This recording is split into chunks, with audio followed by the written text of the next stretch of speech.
देखिए, भाजपा कार्यकर्ताओं द्वारा कांग्रेस पार्टी का पुतला दहन किया जा रहा है। अब तक आप देख रहे हैं कांग्रेस सरकार द्वारा भाजपा सरकार के पुतले दहन किए गए हैं, लेकिन आज यह नज़ारा कुछ और है। भिवानी के घंटाघर चौक पर यहाँ बीजेपी के जो कार्यकर्ता है सारे एकजुट हुए हैं, तो जो कांग्रेस का विरोध कर रहे हैं वो क्यों कर रहे हैं इसके बारे में पूछा जाएगा। यहाँ कार्यकर्ताओं से जब पुतला दहन किया जाएगा उस बारे में पूछा जाएगा, जब पता लगेगा। लेकिन फिलहाल ये जो कांग्रेस पार्टी का उनका पुतला दहन किया जा रहा है बीजेपी कार्यकर्ताओं द्वारा शंकर धुप्पड़ जी के नेतृत्व में। इसकी पांच मत पढ़ो। कांग्रेस विरोधी मुर्दाबाद, कांग्रेस पार्टी मुर्दाबाद, मुर्दाबाद, मुर्दाबाद। देखा गया है कि कांग्रेस पार्टी द्वारा भाजपा के पीएम मोदी जी के पुतले दहन किए जा रहे हैं, लेकिन आप आज कुछ अलग से किया जा रहा है। भाजपा द्वारा कांग्रेस का पुतला फूंका जा रहा है। किसी भाई ऐसा है कि किसानों का आंदोलन ठीक हो सकता है, लेकिन जब आपको राजनीति करनी है तो राजनीति कीजिए। किसानों के पीछे छुप करके राजनीति करने की जरूरत नहीं है। बगैर बात में अराजकता फैलाई जा रही है, झूठे झूठे मुद्दे उठाए जा रहे हैं। अब सामने आ रहा है जब ध्येय ठीक नहीं है तो उसका जो है परिणाम जो होता है वो भी ठीक नहीं होता। आप किसी के पीछे छुप करके राजनीति मत कीजिए, आप सामने आइए अगर राजनीति करनी है तो। धिक्कार है ऐसी कांग्रेस पर जो किसानों के पीछे छुप करके जो है राजनीति करने जा रही है। आइए सामने राजनीति कीजिए। तो आपका कहने का मतलब ये है जो कांग्रेस पार्टी खलनायक की भूमिका निभा रही है? बिल्कुल खलनायक की भूमिका में है। फिलहाल वो किसानों को बरकरार रही है। तीनों कृषि कानून किसानों के पूरी तरह से फेवर में है। एक एक मुद्दे पर बात करने के लिए सरकार तैयार है, लेकिन मुद्दों पर बात नहीं की जा रही। बगैर बात में जो है लोगों को बरगलाया जा रहा है। अभी जो हाल गत दिनों चंडीगढ़ में श्रीमती किरण चौधरी ने अपनी गिरफ्तारी दी है, उसके बारे में क्या कहना चाहेंगे आपको? वो नाखून कटवा करके शहीद होने वाली बातें हैं, झूठी बातें हैं।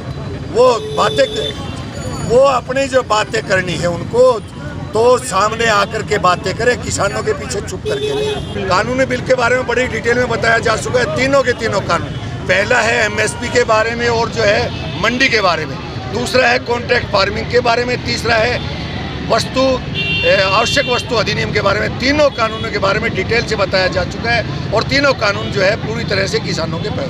सर, ये टिकरी बॉर्डर पर और जो अन्य कई जगह पे बैठे हुए किसान है या और कोई है, इसमें बताइए। किसान है, लेकिन किसानों को बरगलाया गया है। लेकिन उनके पीछे जो लोग हमेशा जिन्होंने राजनीति ऐसी की है जो किसानों को बरगलाने वाली, जिनको देश के हित से कोई चिंता नहीं, वो लाल झंडे वाले वो जो है वो सारे के सारे खराब कर रहे हैं। अलबत्ता इससे पहले भी किसानों की 4 मांगे थी, 4 में से 2 पर सहमति बढ़ गई थी, लेकिन अब फिर से उनको बार बार वो अंदर हाँ भर के आते हैं, बाहर आकर के जो है उनको बरगला दिया जाता है। वो जो दिक्कत रहती है।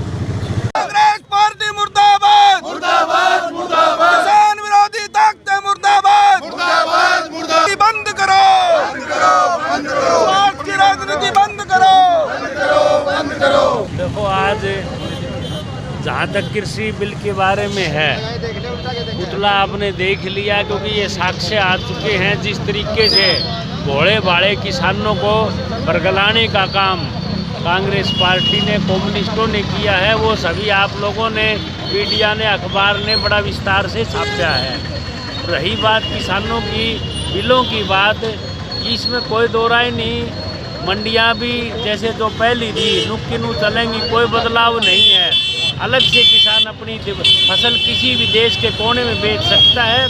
ये सही मायनों में तो मोदी जी ने किसान के पैर में जो बेड़ियां पड़ी हुई थी उसको खोलने का काम किया है, आज़ादी दी है। और इसी तरीके से एमएसपी है, अब भी है, हमेशा लागू रहेगा। सिर्फ किसान को बरगलाने के लिए ये सारी कार्रवाई है।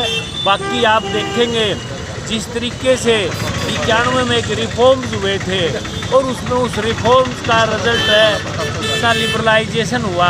अब मोदी जी ने एक फैसला किया है, किसानों को एक आज़ादी देने का काम किया है जो 70 साल में नहीं दी, और इसमें क्रांतिकारी रिजल्ट देखने को मिलेंगे। ये कांग्रेस पार्टी का पुतला दहन किया गया है। जो कांग्रेस पार्टी नेगेटिव राजनीति करती है, कभी किसानों के बहाने, कभी दूसरे बहाने, ऐसे वहाँ किसानों को बैठा दिया, उनके बीच में अपने लोग भेज दिए, ये सारी नेगेटिव राजनीति है। उसके खिलाफ भारतीय जनता पार्टी ने ये पुतला फूंका है और किसानों को बरगलाया। ये तीनों कानून देश के हित में है, किसानों के हित में। अच्छा ये बताया गया सर जो कृषि बिल के खिलाफ ये बोले गए किसान बोल रहे हैं कि कारपोरेट जो घराने हैं इनके अधीन हो जाएगा किसान, इसमें आप कितना सच कितना झूठ है? ऐसा कोई बात नहीं है, किसान कारपोरेट हाउस का इसमें कोई मामला नहीं है। हमने किसानों को ये राय ये दिया है, अधिकार दिया है कि वो अपना माल कहीं बेचें। अच्छा जी, कोई ज़रूरी नहीं वो किसको बेचें, वो चाहे मंडी में बेचें चाहे जहाँ उनको ऊँचा भाव मिले, इसमें कारपोरेट हाउस का कोई मामला नहीं। जी ये कांग्रेस पार्टी द्वारा पुतले दहन किए गए हैं, फिर आप परसों भी किया गया था, यहाँ प्रधानमंत्री मोदी का पुतला दहन किया गया था। देखिए हमने कांग्रेस पार्टी का जो नेगेटिव राजनीति करती है, झूठी बातें करके बहलाती है, उसके खिलाफ ये पुतला फूंका है। ये हमारे भारतीय जनता पार्टी ने के प्रति है रोक। बाजरे की क्या खराब मट्टी थी हमारे पड़ोस में, पंजाब में, राजस्थान में 900 साढ़े 900 रुपये बाजरा बिकता था। अब MSP के बाद हरियाणा में वो 2150 रुपये बिक रहा है। तो हर जगह मोदी जी का मन है किसान की आमदनी डबल की जाए, उसी के तहत ही ये एक्ट है। और विस्तार से प्रधानमंत्री जी की भी यही सोच है, नरेंद्र सिंह तोमर जी केंद्रीय कृषि मंत्री वो खुले मन से कह रहे हैं हम लिखित में देने को तैयार हैं। MSP भी यूँ ही रहेगा, मंडी भी चलेंगी। पीछे भी हमारा डेलीगेशन नरेंद्र सिंह जी तोमर कृषि मंत्री जी के पास गया था, उन्होंने कहा भाई मैं तो सारी बातें लिख के देने को तैयार हूँ, लेकिन इनको बरगलान लग रहे हैं किसानों को, उसका समाधान तो वो किसान समझेंगे तो जब भी बात बनेगी। Thank you.